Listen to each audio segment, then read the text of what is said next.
যিটো কম দামত চেনি বা দাইল দি আছিলোঁ, সেই আঁচনিখনো আমি আগষ্ট মাহৰ পৰাই আৰম্ভ কৰিম। অৱশ্যে আমি ইয়াক অকণমান নতুন ৰূপত লৈ আহিম। সেই বিষয়ে আমাৰ পূৰ্ণাংগ বাজেটত আপোনালোকে শুনিবলৈ পাব। নিযুত মইনা, নিযুত বাবু, এই প্ৰত্যেকবোৰ আঁচনি, জীৱন প্ৰেৰণা, এই প্ৰত্যেকবোৰ আঁচনি আমি আগষ্ট মাহৰ পৰা আৰম্ভ কৰিম। বহুতে মোৰ ফেচবুকত প্ৰশ্ন সোধে, মামা জীৱন প্ৰেৰণা কেতিয়া পাম, নিযুত মইনা কেতিয়া পাম?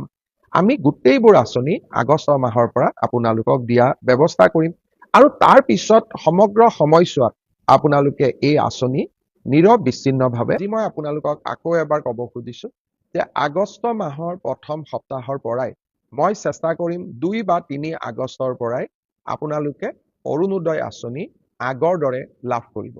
আগষ্ট মাহৰ পৰা অৰুণোদয় আপোনালোকে মাহেকীয়া নিয়মিতভাৱে পাই থাকিব আৰু আপোনালোকে অলপো চিন্তা কৰিব নালাগে যে আমাৰ ৰাজ্যৰ যুৱক যুৱতীক আমি 2 লাখ চৰকাৰী চাকৰিৰ সুবিধা দিম। যোৱাবাৰ আমি 1 লাখ চাকৰিৰ সুবিধা দিয়াৰ কথা কৈছিলোঁ। 1,60,000 যুৱক যুৱতীক আমি চৰকাৰী চাকৰি দিব পাৰিলোঁ।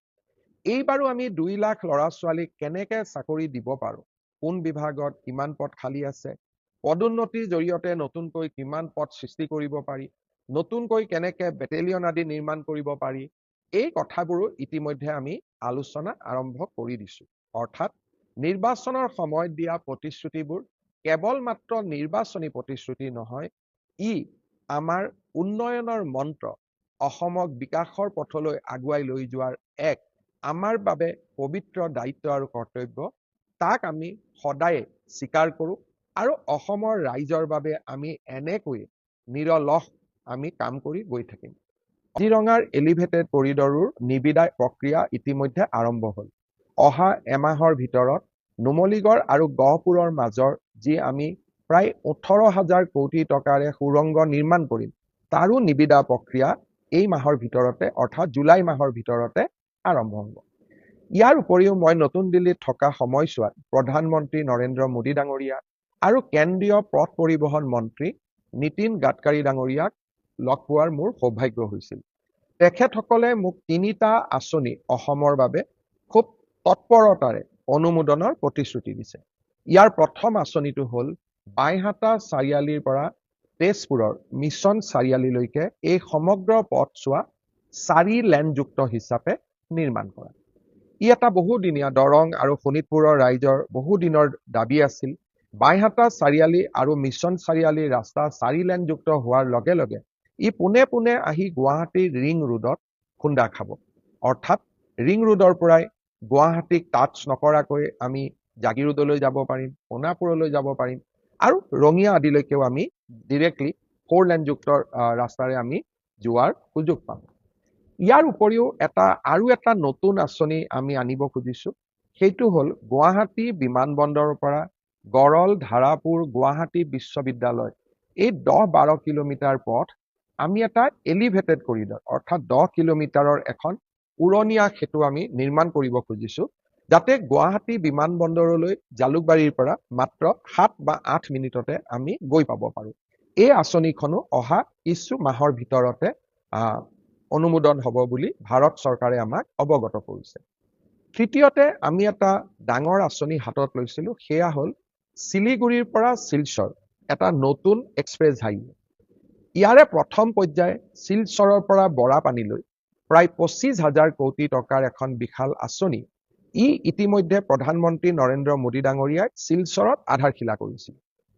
এতিয়া ছেকেণ্ড ফেজত এই আঁচনিখন বৰাপানীৰ পৰা গুৱাহাটীলৈ অনুমোদন হ'ব। তৃতীয় পৰ্যায়ত গুৱাহাটীৰ পৰা শ্ৰীৰামপুৰলৈ আৰু চতুৰ্থ পৰ্যায়ত শ্ৰীৰামপুৰৰ পৰা শিলিগুৰিলৈ ইয়াক কানেক্ট কৰা হ'ব।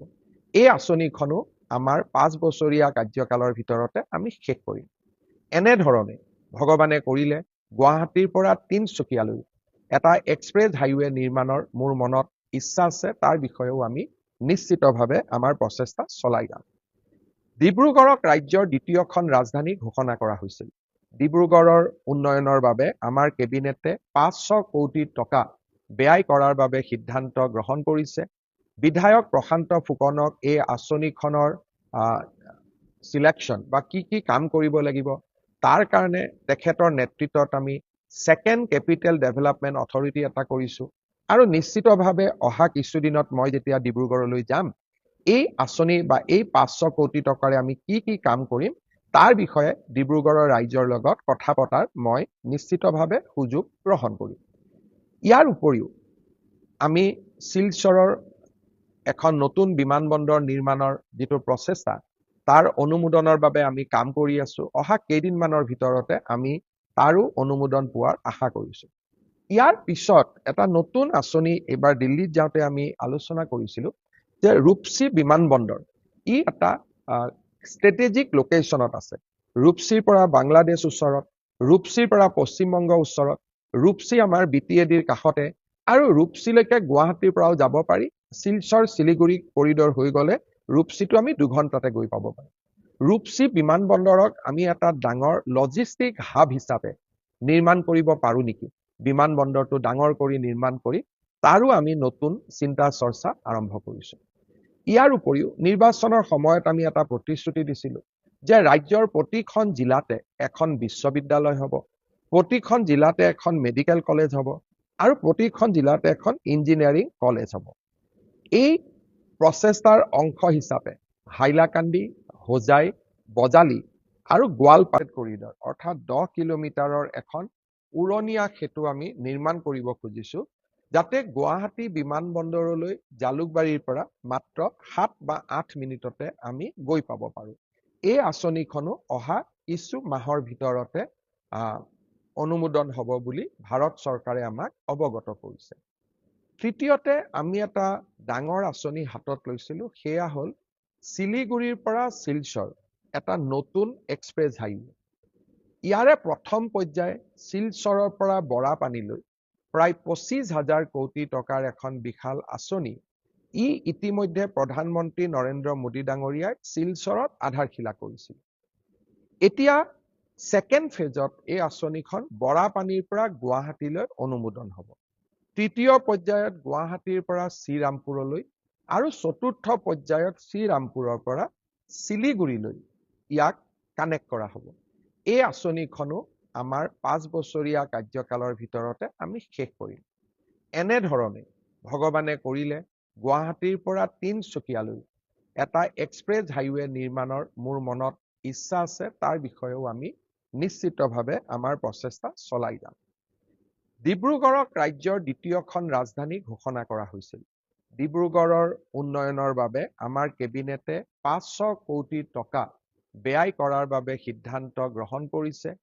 বিধায়ক প্ৰশান্ত ফুকনক এই আঁচনিখনৰ সিলেকশ্যন বা কি কাম কৰিব লাগিব তাৰ কাৰণে তেখেতৰ নেতৃত্বত আমি ছেকেণ্ড কেপিটেল ডেভেলপমেণ্ট অথৰিটি এটা কৰিছোঁ আৰু নিশ্চিতভাৱে অহা কিছুদিনত মই যেতিয়া ডিব্ৰুগড়লৈ যাম এই আঁচনি বা এই 500 কোটি টকাৰে আমি কি কাম কৰিম তাৰ বিষয়ে ডিব্ৰুগড়ৰ ৰাইজৰ লগত কথা পতাৰ মই নিশ্চিতভাৱে সুযোগ গ্ৰহণ কৰিম। ইয়াৰ উপৰিও আমি শিলচৰৰ এখন নতুন বিমানবন্দৰ নিৰ্মাণৰ যিটো প্ৰচেষ্টা তাৰ অনুমোদনৰ বাবে আমি কাম কৰি আছো। অহা কেইদিনমানৰ ভিতৰতে আমি তাৰো অনুমোদন পোৱাৰ আশা কৰিছোঁ। ইয়াৰ পিছত এটা নতুন আঁচনি এইবাৰ দিল্লীত যাওঁতে আমি আলোচনা কৰিছিলোঁ যে ৰূপসী বিমানবন্দৰ ই এটা ষ্ট্ৰেটেজিক লোকেশ্যনত আছে। ৰূপসীৰ পৰা বাংলাদেশ ওচৰত, ৰূপসীৰ পৰা পশ্চিমবংগ ওচৰত, ৰূপসী আমাৰ BTADৰ কাষতে আৰু ৰূপসীলৈকে গুৱাহাটীৰ পৰাও যাব পাৰি। শিলচৰ শিলিগুৰি কৰিডৰ হৈ গ'লে ৰূপসীটো আমি 2 ঘণ্টাতে গৈ পাব পাৰোঁ। ৰূপসী বিমানবন্দৰক আমি এটা ডাঙৰ লজিষ্টিক হাব হিচাপে নিৰ্মাণ কৰিব পাৰোঁ নেকি? বিমানবন্দৰটো ডাঙৰ কৰি নিৰ্মাণ কৰি তাৰো আমি নতুন চিন্তা চৰ্চা আৰম্ভ কৰিছোঁ।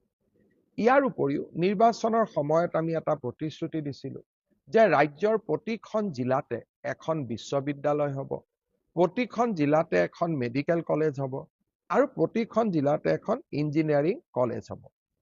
এই প্ৰচেষ্টাৰ অংশ হিচাপে হাইলাকান্দি, হোজাই, বজালি আৰু গোৱালপাৰাত নতুনকৈ 4খন মেডিকেল কলেজৰ নিৰ্মাণৰ প্ৰচেষ্টাও ইতিমধ্যে আমি বিভিন্ন পৰ্যায়ত আৰম্ভ কৰিছোঁ। সন্মানীয় ৰাইজ, অনাগত 5টা বছৰত মই মাত্ৰ কেইটামান সৰু সৰুকৈ মোৰ মনত পৰা আঁচনিৰ কথা ক'লো। অনাগত 5টা বছৰত অসমখনক সজাই পৰাই এখন সৰ্বাংগ সুন্দৰ ৰাজ্যলৈ ৰূপান্তৰ কৰাৰ প্ৰচেষ্টা মই অব্যাহত ৰাখিম। বহুদিনে বন্ধ হৈ থকা কামাখ্যা কৰিডৰ নিৰ্মাণৰ কামো ইতিমধ্যে আৰম্ভ হ'ল।